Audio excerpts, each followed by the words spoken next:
Côté du Quick, toujours plus de choix en matelas, lits, oreillers et couettes à tous les prix. Fermé le mardi. Impact FM à Fort-Jeune.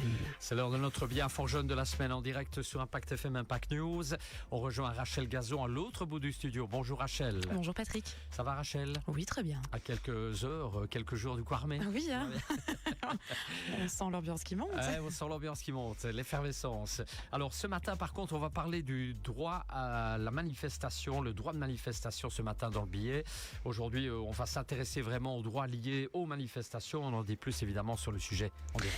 Oui, on a vu ces derniers temps une croissance importante des manifestations. C'est pourquoi il nous semblait important d'aborder la question du droit de manifestation. Tout d'abord, il faut savoir que le droit de manifester est un droit garanti par la Constitution. En effet, parmi les droits humains fondamentaux, chacun a le droit de s'assembler. Cela signifie le droit de se réunir et de manifester. Et de plus, chacun doit avoir la possibilité d'exprimer son opinion en public sans craindre d'éventuelles réactions violentes. C'est ce qu'on appelle la liberté d'expression. En Belgique, beaucoup de choses peuvent donc être dites, même si elles choquent, inquiètent ou blessent. Il y a quand même des limites à cette liberté, Rachel. Oui, bien entendu, toutes les idées ne peuvent pas être prônées dans le cadre de manifestations, car il y a des limites à la liberté d'expression. Bien qu'on puisse faire des critiques générales envers des opinions politiques ou idéologiques, il est tout à fait interdit d'inciter à la discrimination, à la violence ou la ségrégation dans un lieu public et pour un motif précis. On ne peut pas non plus diffuser des idées fondées sur la supériorité ou la haine raciale, ou encore avoir des discours négationnistes, c'est-à-dire qui nient ou minimisent le génocide nazi. Tous ces sujets ne peuvent donc pas faire l'objet d'une manifestation. Très bien. Il y a d'autres limites à respecter dans le cadre des manifestations? Alors oui, les manifestants doivent veiller à ne pas perturber l'ordre public, commettre des délits ou violer le respect de la vie privée et le droit à l'image. Dans le cadre d'une manifestation, il est donc interdit de dégrader les espaces publics ou encore d'injurier les gens ou de les blesser. Il faut également savoir qu'il est interdit de dissimuler son visage au moyen d'un masque, d'une cagoule ou autre.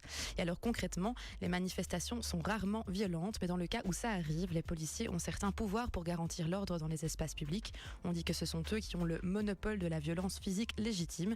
La loi protège donc les policiers contre les outrages des manifestants, ainsi que la violence et les menaces, mais elle interdit aussi aux policiers d'abuser de leur pouvoir. S'ils en abusent, il existe également des processus de contrôle pour les rendre responsables et les punir au besoin. Voilà bien, on rappelle bien sûr comme chaque semaine qu'Infort-Jeune reste à votre disposition pour toute question éventuelle sur les différents sujets. Oui, et comme chaque semaine, je rappelle notre horaire de permanence, donc on est ouvert du mardi au vendredi de 12h à 17h. Alors petite exception pour la semaine prochaine, on sera évidemment fermé le lundi et le mardi parce qu'il y a le carnaval. Je ne pense pas qu'il y a quelqu'un qui comptait venir à la permanence de toute façon. Okay, mais sinon, on reste joignable par téléphone au 080 33 93 20, par mail sur info@inforjeunemalmedy.be et évidemment sur les réseaux sociaux comme Facebook et Instagram. Très bien, c'est noté. En tout cas, nous on sera là au niveau de la radio. Nous sommes là quand même en direct avec un programme un peu plus allégé.